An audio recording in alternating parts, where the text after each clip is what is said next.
Hello guys, ഇന്നെൻ്റെ birthday ആയിട്ട് നമ്മൾ വീണ്ടും ബീച്ചിലോട്ട് പോവുകയാണേ. എൻ്റെ ബർത്ത്ഡേ വിശേഷങ്ങളൊന്നും ഇതുവരെ തീർന്നിട്ടില്ല കേട്ടോ. ഞാനും ചേട്ടനും അനിയനും കുഞ്ഞാവയും കൂടാണേ പോകുന്നത്. ഞങ്ങളുടെ യാത്ര എപ്പോഴും പെട്ടെന്നാണ് കേട്ടോ. പിന്നെ നമ്മൾ ബീച്ചിലോട്ട് പോകുന്നതിന് മുന്നേ തന്നെ ഇവിടെ ഒരു പാർക്ക് കണ്ടേ. അപ്പോൾ ഇതുവരെ ഇവിടെ കയറാൻ പറ്റിയിട്ടില്ല കേട്ടോ. ഇവിടെ കുറേ റൈഡ്സ് ഒക്കെ ഉണ്ട്. എന്തെങ്കിലും കയറാന്നുള്ള വിശ്വാസത്തിൽ ഞങ്ങൾ നേരെ ബീച്ചിലോട്ട് വന്നു. എൻ്റെ ഷോർട്ട് വീഡിയോയ്ക്ക് ലെങ്ത് കൂട്ടണം, അതുപോലെ തന്നെ സൗണ്ട് എനിക്ക് ഇച്ചിരി കൂട്ടി പറയണമെന്നൊക്കെ പറഞ്ഞുകൊണ്ട് തന്നെ ഞാൻ തൊണ്ട പൊളന്ന് കീറിയാണ് കേട്ടോ സംസാരിക്കുന്നത്.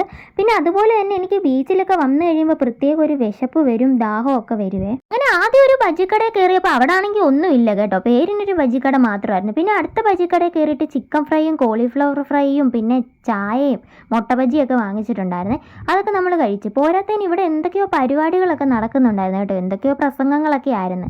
അപ്പം ഞാൻ നോക്കുമ്പോൾ എൻ്റെ അനിയൻ തന്നെ ചുമ്മാ നടന്നു വരുന്നു. പിന്നെ കൊച്ചിനെ കുറച്ച് നേരം അവൻ്റെ കൊടുത്തിട്ട് ഞാൻ അവിടെ ഡാൻസും കളിച്ച് അങ്ങോട്ടും ഇങ്ങോട്ടും നടക്കുമായിരുന്നു. സത്യം പറഞ്ഞാൽ ഇന്നൊരു അടിപൊളി ദിവസമായിരുന്നു കേട്ടോ. കുഞ്ഞായിട്ട് ഞങ്ങൾ ആദ്യമായിട്ടാണ് ബീച്ചിലൊക്കെ വന്ന് ഇറങ്ങുന്നത്.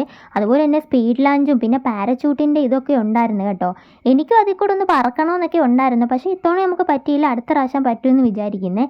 അങ്ങനെ അടിപൊളി വൈബായിരുന്നു കേട്ടോ. കുഞ്ഞാവേനെ കുറേ നേരം വെള്ളത്തിലൊക്കെ മുക്കിപ്പൊക്കി എടുത്തു. അങ്ങനെ തിരിച്ച് വീട്ടിലോട്ട് പോകുന്ന വഴി അവിടെ ഒരു കുതിര നിൽക്കുന്നുണ്ട്. കുതിരയെ തൊടാൻ വേണ്ടി ചെന്നപ്പോൾ കുതിരയുടെ നോട്ടം അത്ര പന്തിയല്ലെന്ന് തോന്നിയോണ്ട് ഞാൻ പുറകോട്ടങ്ങ് മാറി. പിന്നെ വീട്ടിലോട്ട് പോകുന്ന വഴി ഒരു ജ്യൂസും കുടിച്ചിട്ടുണ്ടായിരുന്നു കേട്ടോ. അപ്പോൾ ഇന്നത്തെ വീഡിയോ വിശേഷം ഇത്രയൊക്കെ ഉള്ളൂ. ബൈ.